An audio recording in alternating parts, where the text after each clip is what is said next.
নীলমাধব কিভাবে হয়ে উঠলেন জগদীশ্বর জগন্নাথ আজকে আমরা জেনে নেব। তাহলে স্কিপ না করে সম্পূর্ণ ভিডিওটির সঙ্গে থাকুন। তখন দাপর যুগের প্রায় শেষের দিক। কুরুক্ষেত্র যুদ্ধ অনেক দিন আগেই শেষ হয়ে গেছে। দ্বারকায় এক গাছের নিচে ভগবান শ্রীকৃষ্ণ একদিন বসেছিলেন। শবরদের জরা নামক এক ব্যাধ শ্রীকৃষ্ণের চরণ কমলকে পাখি মনে করে তীর নিক্ষেপ করেন এবং সেথায় ভগবান শ্রীকৃষ্ণ তাহার মানবদেহ ত্যাগ করেন। এহেন দুঃসংবাদ পেয়ে অর্জুন সহ পঞ্চপাণ্ডব ছুটে আসেন দ্বারকায়। শ্রীকৃষ্ণের সৎকারের সময় তারা দেখলেন সকল অঙ্গ জ্বলে গেছে, কিন্তু শ্রীকৃষ্ণের হৃদয় অক্ষত অবস্থাতেই রয়েছে। তখনই দৈববাণী হয়, এই হৃদয় পরম ব্রহ্ম এবং কলিযুগে তাহার হৃদয় বিরাজ করবে সৃষ্টির অনন্তকাল পর্যন্ত। তাই সেই হৃদয়কে সমুদ্রে নিক্ষেপ করা হোক, সমুদ্রেই তার অনন্ত শয়ন। এবং অর্জুন তাই করলেন। ঢেউয়ে ভাসতে ভাসতে এগিয়ে চলল সেই পরম ব্রহ্ম হৃদয়। আর তাকে লক্ষ্য করে ছুটে এলেন সেই শবর, যার তীর নিক্ষেপ করার কারণেই শ্রীকৃষ্ণের দেহাবসান ঘটেছিল। সেই রাতেই সেই শবর স্বপ্ন দেখেন, ভগবান স্বয়ং বলছেন, যা সমুদ্র থেকে তুলে নিয়ে আয় আমার হৃদয়কে, এবং এখন থেকে তোদের বংশধরের হাতেই পুজো নেব আমি। সেই থেকেই শবর জাতি নীলমাধব রূপে ভগবানের পূজার্চনা করতেন। বংশ পরম্পরায় শবরদের কাছেই পূজিত হতেন নীলমাধব। কলিঙ্গের রাজা তখন ইন্দ্রদুম্ন। শ্রীবিষ্ণুর ভক্ত ইন্দ্রদুম্ন শ্রীক্ষেত্র পুরীতে একটি মন্দির নির্মাণ করেন, কিন্তু মন্দির ছিল বিগ্রহহীন। কথায় কথায় রাজসভায় রাজা একদিন প্রশ্ন তুললেন, মন্দির তো বেশি দিন বিগ্রহহীন করে রাখাটা উচিত নয়, সকলে একটি উপায় বলুন, এখন কি করা উচিত? কথা প্রসঙ্গে রাজা জানতে পারলেন নীলমাধবের কথা। অমনি রাজা চারিদিকে লোক পাঠালেন নীলমাধবের সন্ধানে।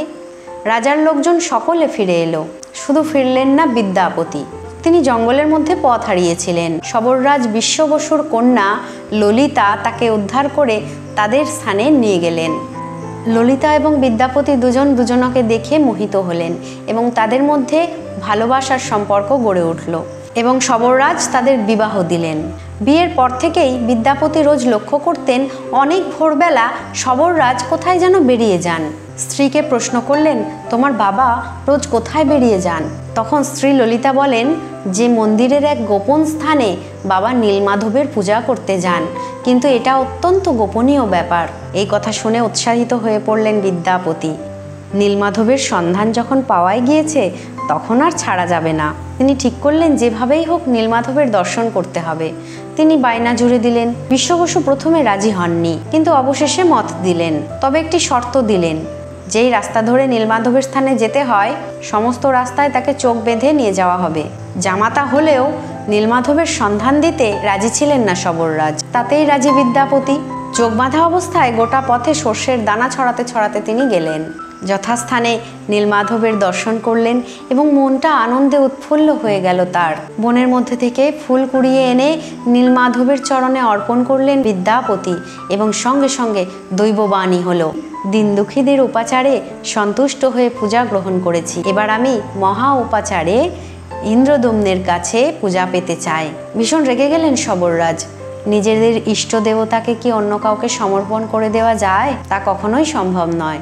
ইষ্ট দেবতাকে হারাবার উদ্দেশ্যে বিদ্যাপতিকে বন্দী করলেন তিনি, কিন্তু কন্যা ললিতার কাকতি মিনতির কারণে বাধ্য হলেন জামাতাকে মুক্ত করতে। বিদ্যাপতি সঙ্গে সঙ্গে এক মুহূর্ত দেরি না করে সেই খবর পৌঁছে দিলেন রাজা ইন্দ্রদুম্নের কাছে। ইন্দ্রদুম্ন মহানন্দে সেই জঙ্গলের গুহায় পৌঁছালেন, কারণ নীলমাধবকে যে সাড়ম্বরে রাজপ্রাসাদে নিয়ে আসতে হবে এবং তাকে প্রতিষ্ঠা করতে হবে সেই শ্রীক্ষেত্রের মন্দিরে। কিন্তু সেথায় গিয়ে তিনি হতবাক হয়ে গেলেন, কোথায় নীলমাধব? রাজা তখন ক্রোধিত হয়ে শবররাজকে আটক করলেন। তক্ষুনি দৈববাণী হলো, সমুদ্রের জলে যেই কাঠ ভেসে আসবে সেই কাঠ দ্বারা নির্মাণ হোক নতুন বিগ্রহ মূর্তি। হাজার হাজার হাতি ঘোড়া লোক লস্কর পাঠিয়েও সমুদ্র থেকে তোলা গেল না সেই কাঠ। শেষে কাঠের একদিক ধরলেন শবররাজ আর একদিক ধরলেন ব্রাহ্মণ পুত্র বিদ্যাপতি। জগন্নাথের কাছে সকলেই সমান, ব্রাহ্মণ বা শবর বলে কোনো বিভেদ নেই। কিন্তু মহারাজ যে কারিগরদের মূর্তি গড়ার জন্য কাজে লাগালেন তারা ছেনি হাতুড়ি ছোঁয়ানো মাত্রই সেই কাঠ তো ভাঙলই না, বরং ছেনি হাতুড়ি ভেঙে গেল। তাহলে এখন উপায়? মূর্তি গড়বে কে? মহারাজের সেই আকুলতা দেখে স্বয়ং বিশ্বকর্মা বৃদ্ধের ছদ্মবেশে এলেন সেথায়। মহারাজকে বললেন, মূর্তি গড়ব আমি, তবে শর্ত একটাই, 21 দিন ধরে সবার চোখের আড়ালে মূর্তি গড়ব আমি, আর এই 21 দিনের মধ্যে আমাকে কেউ দর্শন করতে পারবে না। কোনো কারণবশত আমার ঘরে কেউ যেন না আসে, যদি আসে সেই সময়ে মূর্তি গড়া আমি স্থগিত করে দেব। শুরু হলো কাজ। ইন্দ্রদুম্নের রানী গুন্ডিচা দেবী রোজই কান পেতে শুনতেন মূর্তি নির্মাণের কাজের শব্দ। 14 দিন পর হঠাৎ করে রানী লক্ষ্য করলেন সেই ঘর থেকে আর কোনো আওয়াজ আসছে না। কৌতূহল চেপে রাখতে না পেরে রাজামশাইকে গিয়ে জানালেন, ব্যাপারটা কি হলো? ভেতর থেকে তো কোনো আওয়াজ আসছে না, তাহলে কি তিনি অসুস্থ হয়ে পড়লেন? কৌতূহল ধরে রাখতে না পেরে দরজা খুলে ফেললেন মহারাজ। কিন্তু একই অবস্থা, সেখানে সেই বৃদ্ধ শিল্পীও উধাও এবং বিগ্রহ অসমাপ্ত হয়ে পড়ে রয়েছে। তাদের হাত পা তো কিছুই গড়া হয়নি। মহারাজ মনে মনে ভাবলেন, ভীষণ বড় অপরাধ হয়ে গেছে, এবার কি হবে? এই ভেবে দুঃখিত হয়ে ভেঙে পড়লেন তিনি। একদিন রাতে জগন্নাথ দেব তাকে স্বপ্ন দেখালেন। এরকমটা যে হবেই তা আগের থেকেই নির্ধারিত ছিল, আর প্রভু জগন্নাথ এই রূপেই পূজিত হতে চান। এই পুরীধামের শ্রী জগন্নাথ, বলভদ্র এবং সুভদ্রা দেবী ওইভাবেই পূজিত হয়ে আসছেন। পুরীধামে জগন্নাথ দেবের প্রধান উৎসব হলো রথযাত্রা, যা আষাঢ় মাসে অনুষ্ঠিত হয়। আষাঢ় মাসের শুক্লাপক্ষের দ্বিতীয়া তিথিতে জগন্নাথ বোন সুভদ্রা ও দাদা বলরামকে নিয়ে বা বলভদ্রকে নিয়ে রথে চড়ে যান গুন্ডিচা মন্দিরে এবং সেখান থেকে 7 দিন পর আবার নিজ মন্দিরে ফিরে আসেন। এই যাওয়াটাকেই জগন্নাথ দেবের মাসির বাড়ি যাওয়া বলে মনে করা হয়। 3টি রথ যায় জগন্নাথ দেবের মাসির বাড়ির উদ্দেশ্যে। প্রথম রথে যান বলভদ্র বা বলরাম, দ্বিতীয় রথে থাকেন বোন সুভদ্রা এবং তৃতীয় রথে যান স্বয়ং জগন্নাথ প্রভু। এবং এই গমন করাকে বলা হয় সোজা রথ এবং ফিরে আসাকে বলা হয় উল্টো রথ। জগন্নাথ দেব যে রথে চড়ে মাসির বাড়ি যান সেই রথের নাম হলো নন্দীঘোষ। বলভদ্র বা বলরামের রথের নাম তালধ্বজ এবং বোন সুভদ্রার রথের নাম দেবদলন বা পদ্মধ্বজ। জগন্নাথ দেবের রথের রশির নাম হলো বাসুকীনাগ।